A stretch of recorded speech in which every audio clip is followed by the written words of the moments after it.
or you can choose a life of service and adventure. Hello and welcome. The world's first trillionaire will exist by 2040, having made their whopping fortune in space.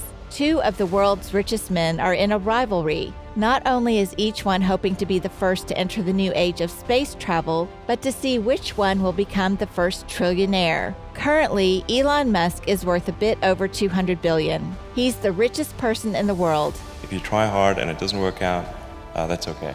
Outpacing Jeff Bezos by about $18 billion.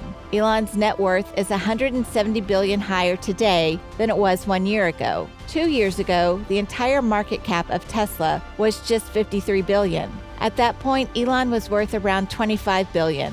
Is it possible Elon Musk will become the world's first trillionaire? And then just work like hell. I mean, you just have to put in, 80 to 100-hour weeks every week. Or will Jeff Bezos beat him to the punch? Jeff Bezos is on track to become a trillionaire by 2026, despite an economy-killing pandemic and losing $38 billion in a recent divorce. Bezos is worth an estimated $143 billion, thanks to a $28 billion bump in 2020. Bezos' wealth has been increasing at an average yearly rate of 34% over the past 5 years. And that's despite him turning over Amazon shares worth an estimated $38 billion to his ex-wife as part of their divorce settlement. Bezos has such a staggering fortune that despite going through a messy divorce and giving up 1/4 of his Amazon shares, he still remains one of the world's richest people.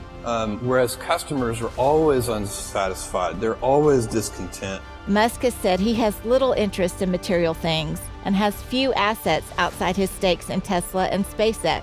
He has said the main purpose of his wealth is to accelerate humanity's evolution into a spacefaring civilization.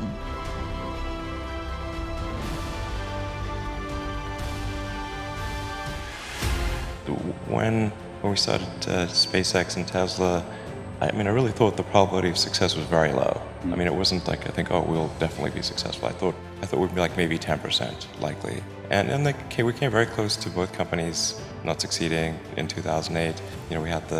We'd had 3 failures of the SpaceX rocket, so we were 0 for 3.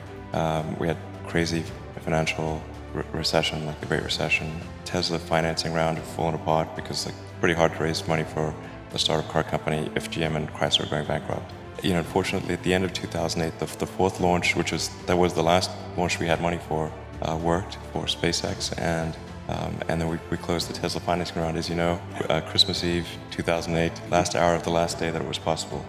A young person should find something that they're passionate about to do. And that's not going to surprise anyone, clear thing to do. It's very hard. If you don't love your work, you're never going to be great at it.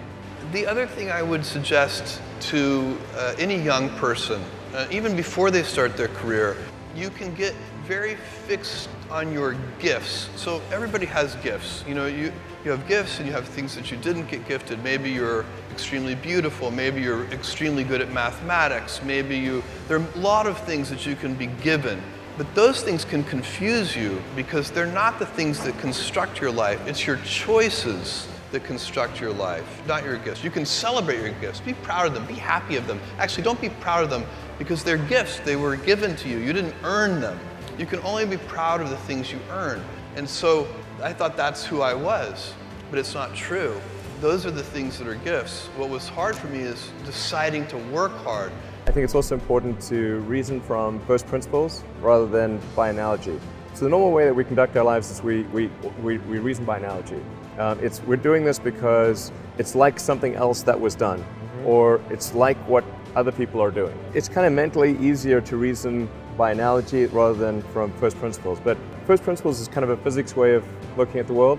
And what that really means is you kind of boil things down to the most fundamental truths and say, okay, what are we sure is true or as sure as possible is true? And then reason up from there. That takes a lot more mental energy.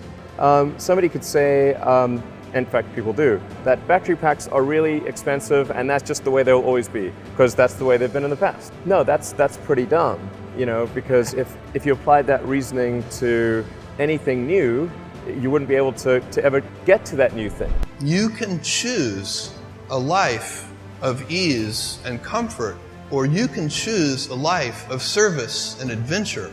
Which one of those, when you're 90 years old, are you going to be more proud of? That no matter how good we are, we can still be better. You can always be better. Customers have a divine discontent, and they teach you if you listen to customers. So we watch for that, and we see patterns, and we can find places where it's not working, something's going wrong, and that's really how I get the feedback, is from customer input. And often, in all caps, angry, you ruined my child's birthday because the gift didn't show up on time.